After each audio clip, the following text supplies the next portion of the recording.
ነገ ታኅሳስ 19 ከአንድ ቀን በኋላ አቤት አቤት አቤት ደረሰ።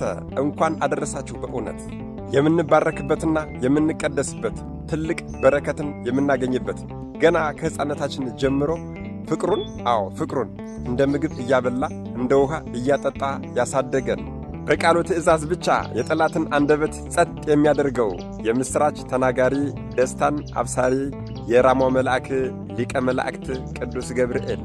አደራ ይህንን ቪዲዮ የምትችሉ 19 ጊዜ የማትችሉ ደግሞ ቢያንስ 3 ጊዜ ኮፒ ሊንክ እንድታደርጉልኝ እጠይቃለሁ። ለቤቱ አዲስ ሆናችሁን ፎሎ ማድረግ እንዳይረሳ።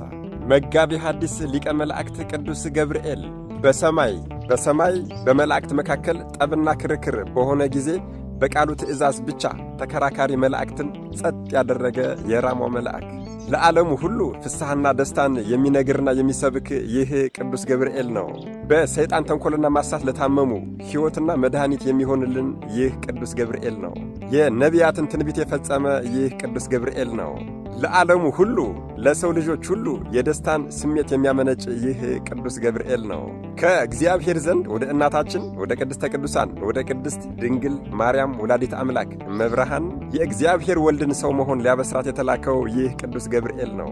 ለካህኑ ዘካርያስም የመጥምቀ መለኮት ቅዱስ ዮሐንስን መወለድ ብስራት የተናገረ ይህ ቅዱስ ገብርኤል ነው። አባቱን ባላመነው ጊዜ አንደበቱን ዘግቶ የሄደ ይህ ቅዱስ ገብርኤል ነው። ለነቢዩ ዳንኤል ራእይን የገለጸለት ለነቢዩ ሄኖክም ደግሞ ጥበብና ምስጢርን ያሳወቀው ይህ ቅዱስ ገብርኤል ነው። ሊቀ ሰማዕታት ቅዱስ ጊዮርጊስን የተራዳው ቅዱስ መርቆሬዎስንና ቅዱስ ገላውዴዎስን ደግሞ ከሰማይ የእሳት ሰይፍ የብርሃን ሰይፍ የሰጣቸው ይህ ቅዱስ ገብርኤል ነው። አንጌቤናዊቷን ሰማዕት እናታችን ቅድስት ኢየሉጣንና የ2 ዓመት ከ9 ወር ሰማዕቱን ሕፃን ሰማዕቱ ቅዱስ ቂርቆስን ከፈላ ውሃ የታደጋቸው ይህ ቅዱስ ገብርኤል ነው። ቅዱሳን እናቶቻችንና አባቶቻችን ከመወለዳቸው በፊት የመጸነሳቸውን ዜና ለወላጆቻቸው መጥቶ የሚያበስራቸው ይህ ቅዱስ ገብርኤል ነው።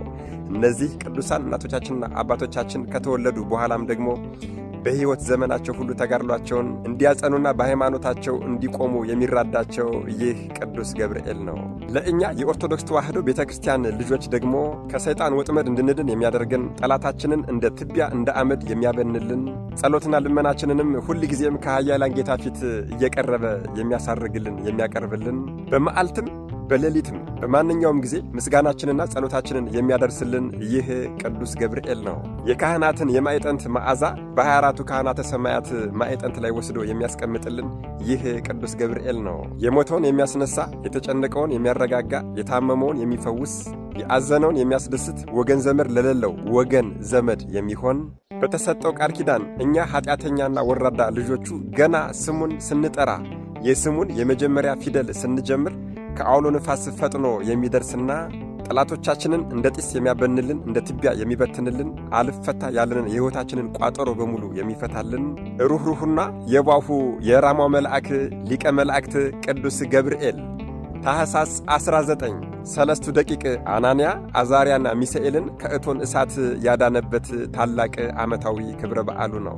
ሊቀ መላእክት ቅዱስ ገብርኤል በስሙ ማንኛውም ሰው አቅሙ በሚፈቅደው መልኩ ለተቸገረ ሰው ለመጸወተ መታሰቢያውን ላደረገ ዝክሩን ለዘከረ በስሙ በተሰራች ቤተ ክርስቲያን ተገኝቶ ማንኛውም አቅሙ የሚፈቅደውን ያክል ስጦታ ሊያበረከተውን ሰው ሁሉ የአዘነ የተቸገረና የተጨነቀውን ሰውም በስሙ ያጽናና ማለትም አይዞሽ ሊቀ መልአኩ ቅዱስ ገብርኤል እያለ ምንም አትሆንም እርሱ ያውቃል ብሎ በስሙ ያጽናናን ሰው እስከ ዕለተ ሞቱ ድረስ ለዚያ ሰው የሕይወት ዘመን ጠባቂ ትሆንለታለህ የተባለና ከዚህ ዓለም ሕይወት ከተለየ ከአረፈ ከሞተ በኋላም ደግሞ ሰማያዊት ኢየሩሳሌምን እስከሚያይ ድረስ ከጎኑ ጠበቃ ሆነ ትቆምለታለህ የተባለው የራማው መልአክ ሊቀ መላእክት ቅዱስ ገብርኤል ታኅሳስ 19 ሰለስቱ ደቂቅ ሦስቱ ሕፃናትን ከእቶን እሳት እንዳዳናቸው እኛስ የእርሱን በዓል በማክበር ዝክሩን በመዘከር መታሰቢያውን በማድረግና ለተቸገሩ ሰዎች ደግሞ በእርሱ ስም አቅማችን በፈቀደው መልኩ በመዘከርና በመመጽወት የበረከቱ ተካፋይ ብንሆንና በሊቀ መልአኩ በቅዱስ ገብርኤል ቃል ኪዳን ብንታሰር ምን ይመስላችኋል?